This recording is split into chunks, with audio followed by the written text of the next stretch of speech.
국제문제평론가 인문결연구소의 임상훈 소장 오셨습니다. 어서 오십시오. 네, 안녕하십니까. 내일 대북 특사가 평양을 갑니다. 네. 지금 외신들도 많은 관심 보이죠? 네, 많은 관심 보였습니다. 외교의 힘에 거는 기대 때문인데요. 대북 정책을 놓고 이 한미 간의 이견은 이제 공공연해 보입니다. 예. 미국은 미국의 안보가 최우선, 우리는 우리의 안보가 최우선. 이건 당연한 일 아니겠습니까? 대북 정책에 대한 이 한미 간의 불일치는 바로 여기서 나온다, 이렇게 볼 수 있을 것 같은데요. 예.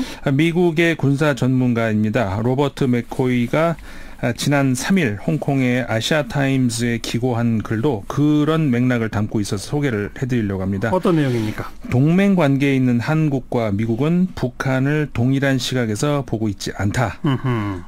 문재인 대통령의 1차적 목표는 한반도의 평화와 화해이고 트럼프 대통령의 목표는 북한의 비핵화다. 이렇게 정리를 하고 있습니다. 그러면서 결국 한미 간의 협상이 있어야 된다, 이렇게 제안을 하고 있습니다. 한미 간의 합의가 되어야 한다, 이 말이잖아요. 그렇죠. 그러면 어디가 합의점이 될까요? 평화와 화해, 비핵화 한꺼번에 하면 되는 거 아닙니까? 근데 이게 이제 잘 안 맞는 거 아니겠습니까? 그래서 이런 현재의 교착 상태를 제3자라고 할 수 있는 유럽에서는 어떻게 보고 있을까? 이걸 좀 살펴보고자 하는데요. 영국의 파이낸셜 타임스가 3일자 보도를 했는데, 여기서 한국이 한반도에서 외교를 되살리고자 분투하고 있다, 이렇게 얘기를 하면서 북미 간 중재자로서 한국의 역할에 다시 주목을 하기 시작을 했습니다. 그러면서 문재인 대통령이 지난해와 같은 북미 간의 긴장 상황을 만들지 않기 위해서 노력을 하고 있다, 이렇게 덧붙였는데요. 그리고 영국의 가디언 역시 3일자 보도에서 대북 돌파구가 틀어지면서 트럼프가 다시 위험해지고 있다, 이렇게 진단을 하고 있습니다. 그 폼페이오 미국 국무장관의 방북 취소를 일컫고 있는데요. 외교관의 방북을 막고서 어떻게 협상 성공을 바라는지 이렇게 되물었습니다. 그러면서 트럼프 대통령의 근거 없는 한반도 돌파구는 몇 가지 안 좋은 결과를 초래할 위험이 있는데, 그중 하나는 남북 간 신뢰와 협력 복구를 위한 문재인 대통령의 노력을 방해하는 것이다, 이렇게 얘기를 하면서 미국의 서툰 행동은 문 대통령의 방북에 의문을 갖게 만들었고 그만큼 이를 어렵게 만들었다, 이렇게 평가를 했습니다. 미국의 서툰 행동? 뭘 서툰 행동이라고 한 겁니까? 이것도 이제 그 비슷한 맥락에서 다른 신문을 또 소개를 해드리겠습니다. 독일의 그 타게스 자이퉁지인데요. 8월 31일자 보도입니다. 지금의 북미 관계의 엇박자는 싱가포르 회담 당시에 북한과 트럼프 대통령의 잘못된 협상 결과 때문이라고 말을 했습니다. 당시에 그 트럼프 대통령이 스스로 북한에게 전쟁 종식 그리고 평화 협정을 약속을 해줬다면서, 약속했죠. 네, 그렇기 때문에 북한 입장에서 미국에 속았다고 지금 느끼고 있다는 겁니다. 그걸 왜 안 해주느냐, 빨리. 그렇죠.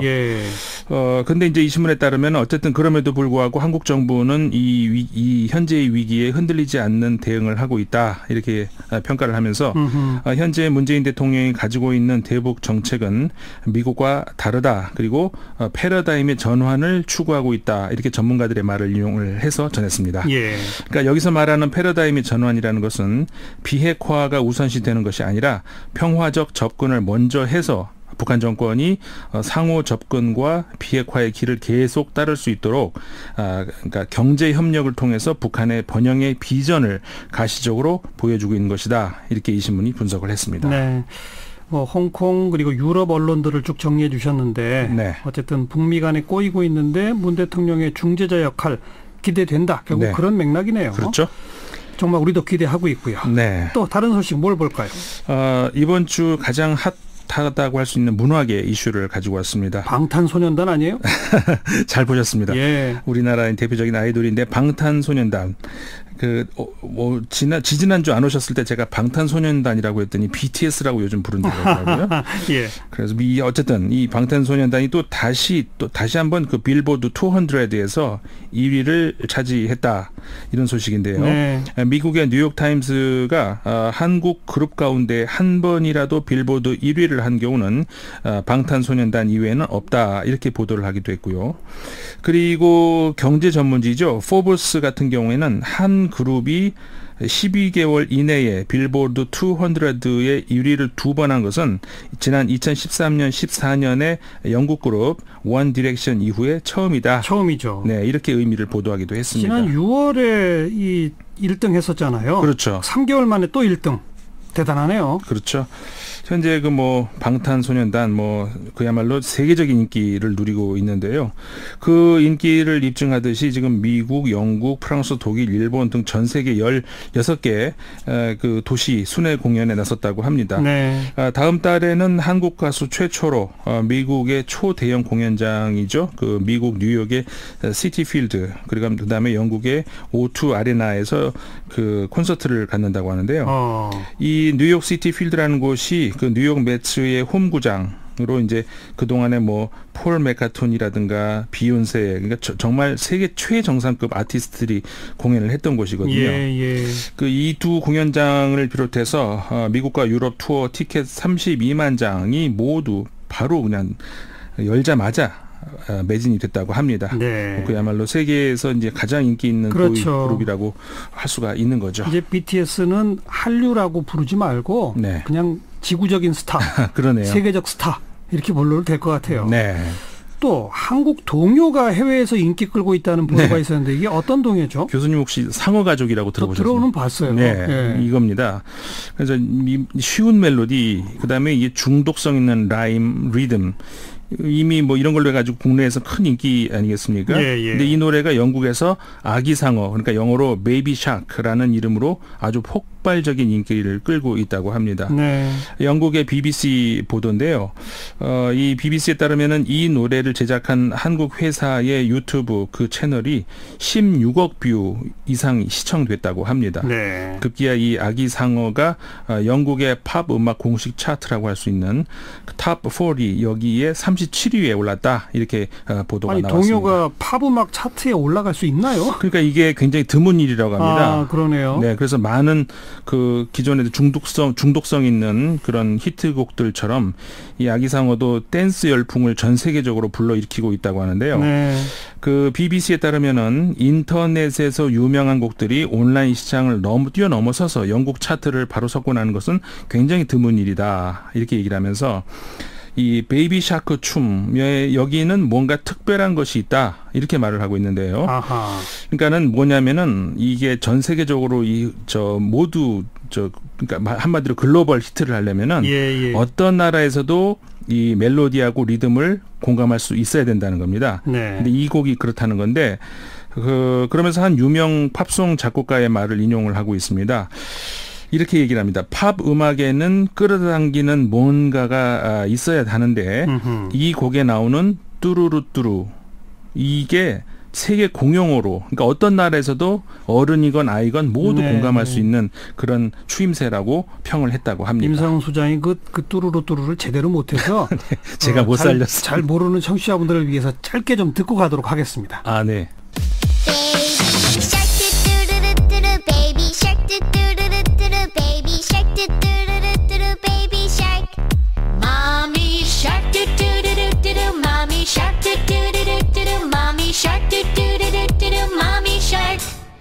자, 상어 가족 얘기까지 했고 네. 손흥민 선수 얘기도 또 해야죠. 네, 그렇죠. 이번에 아시안게임 축구 금메달 견인차 역할을 했던 손흥민 선수 이야기. 뭐 우리 국가대표 주장으로 좋은 플레이를 펼침과 동시에 또 자신의 앞날에도 희망을 보게 되지 않았습니까? 네. 그 병역 혜택을 받을 수 있는 마지막 기회가 이번 아시안게임이었는데 그리고 이 병역 혜택의 그 가부 결과에 따라서 천문학적 몸값 그리고 또 유럽 꿈의 무대에서 커리어를 이어갈 수 있느냐 이것을 결정하는 아주 중요한 대회 아니었겠습니까? 그래서 우리 국민은 뭐 물론이고 유럽의 또 기타 다른 나라의 많은 외신들이 이번 아시안 게임에서 유독 이 한국 축구팀 경기에 많은 관심을 보였었습니다. 네. 조금 아까도 우리가 이 병역 혜택 문제를 가지고 뭐 청취자분들 전화도 받고 또 이야기도 나눠봤습니다만은 어쨌든 전 세계적인 스타이기 때문에 손흥민 선수에 대한 관심도는 높고 소속팀인 토트넘에서 우승 결정과 거의 동시에 축하 메시지를 보냈다면서요. 네, 그렇죠. 그러니까 경기를 다 보고 있었고 병역 문제를 알고 있었다는 거 아니겠습니까? 그렇죠. 다 정확하게 알고 있더라고요. 예. 뭐 사실 토트넘 그 팀 입장에서도 그 향후에 팀 전력의 분수령이 될 수 있는 아주 중요한 경기라고 할 수가 있었죠. 네. 그 결승전이요. 그래서 그 한일전을 지켜봤을 텐데 앞서 그 결승전을 바로 앞둔 지난달 31일 미국의 월스트리트 저널도 이 손흥민 선수는 이번 결승전에 국가적 자부심 이상의 것이 걸려있다 이렇게 얘기를 하면서 경기에 패배할 경우에 축구화를 벗고 소총을 잡는 데 익숙해야 될 것이다. 이렇게 얘기를 했습니다. 그러면서 이 한국 남성들의 병역 의무 제도를 좀 자세하게 네. 전하기도 했습니다. 외신에서 볼 때는 참 이런 게 독특한 걸 거예요. 그렇죠. 자기네들한테는 없는 거니까. 네.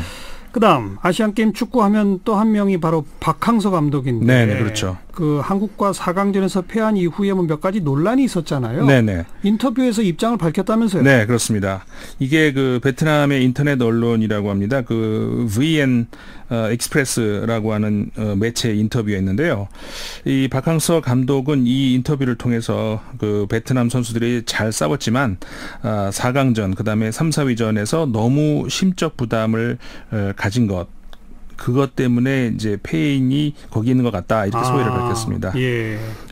박항서 감독이 그 3, 4위전이 끝난 이후에 혼자 벤치에 앉아 있었던 그 장면이 찍힌 게 있었거든요. 네. 그 이유에 대해서 물으니까 이 4강까지 올라간 이후에 결승 진출을 꿈꾸기도 했다.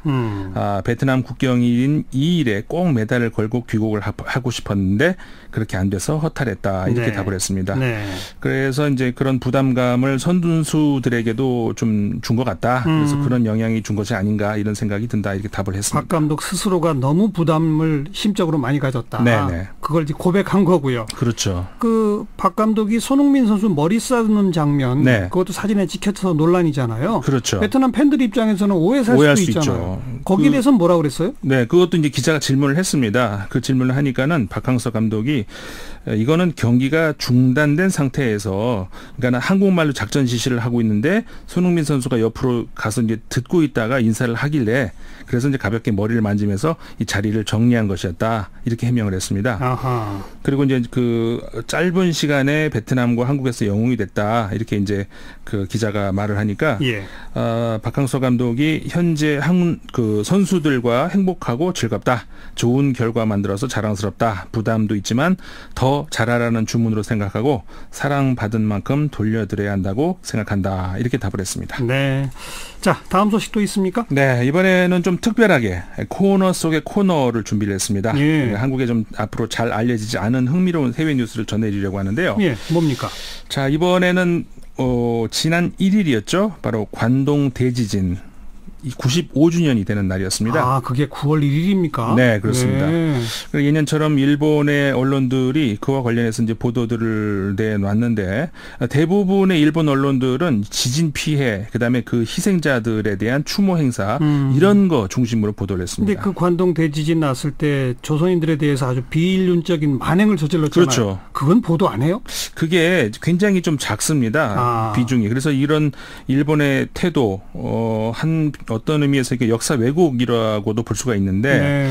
그 사실 정치인 아베 총리 못지않게 아주 극우 정치인이라고 할 수 있는 그 있죠. 그 고이케 유리코 그 도쿄지사. 예, 예.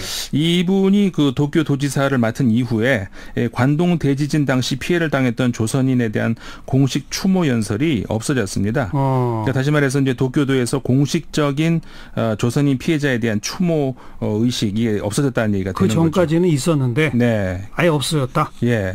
그러니까 그 행사가 없어진 건 아닌데 이제 그 도쿄도 차원에서 어떤 추모 연설 이게 없어졌다는 얘기거든요. 네. 근데 그 사실 그 도쿄 스미다구에 있는 요코하미초 공원에는 해마다 당시 피해자들을 추모하는 도의 그 위령당의 추모 행사가 물론 있고요. 그것과 별도로 조선인 피학살자를 추모하는 또 별도의 추모 행사가 계속 매년 열리고 있습니다. 예. 그 조선인들을 추모하는 일본인들의 발길도 계속 이어지고 있는데요.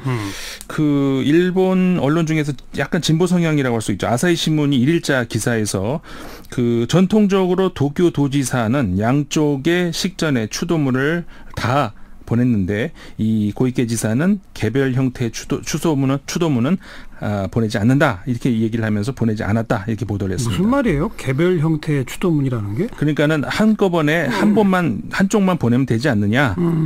굳이 조선인 피해살전 따로 보낼 이유가 있느냐? 이제 그 얘기인 거죠. 아니 지진으로 사망한 사람하고 사륙으로 그 피해를 당한 피해자가 어떻게 같습니까? 그렇죠. 그게 말이 안 되는 주장을 하고 있는 건데 바로 그래서 이제 아사히 신문이 그 지적을 한 겁니다. 그러니까 조선인 학살에서 눈을 돌리지 말아야 된다 이렇게 지적을 하고 있거든요. 그러면서 또 2일자 다른 기사에서도 이 고이케 유리코 도쿄도지사가 조선인 피해자에 대해서 추도문을 보내지 않은 것에 대해서 역사를 외면한다는 비판이 있다 이렇게 지적을 하면서 근데 반면에 이제 주최자로부터 요청을 받았던 그 무라야마 도미이치 전 총리 그다음에 하토야마 유키오 전 총리는 메시지를 보내왔다 이렇게 전했습니다. 무라야마 전 총리는 그 유명한 무라야마 담화의 주인공이고 그렇죠. 하토야마 전 총리는 한국까지 와서 서대문 형무소에서 무릎 꿇었던 분이죠. 네, 맞습니다. 뭐라고 분입니다. 했습니까? 그 두 분은? 그 아사히 신문에 따르면요. 무라야마 총리가 이렇게 얘기를 했다고 합니다. 폭력으로 생명을 빼앗긴 조선인을 비롯해서 많은 희생자들에게 깊은 애도를 바친다. 이렇게 추도문을 보냈고요. 하토야마 전 총리는 역사의 사실에 마주하고 평화로운 사회를 목표로 한다. 이렇게 메시지를 보냈다고 합니다. 그리고 또 그 아사히 신문 못지않게 진보 성향이라고 할 수 있는 마이니치 신문 같은 경우에 1일자 신문에서 논설위원 논평을 통해서 이 95년 전 그날의 참상을 아주 자세하게 기술을 하고 있었습니다. 그 내용을 잠깐 요약을 해드리면요. 대지진으로 화마를 피해 정신이 없는 와중에 오후 3시경 조선인이 방화했다. 일본을 덮치러 온다. 우물에 독물을 넣은 것 같다. 이런 뜬 소문이 퍼지면서 그날 저녁 도쿄 요코하마의 각 마을에 자경단이 조직됐다. 죽창, 칼 등으로 무장한 이들은 조선인에 대한 학살을 시작했다. 이렇게 기술을 하고 있습니다.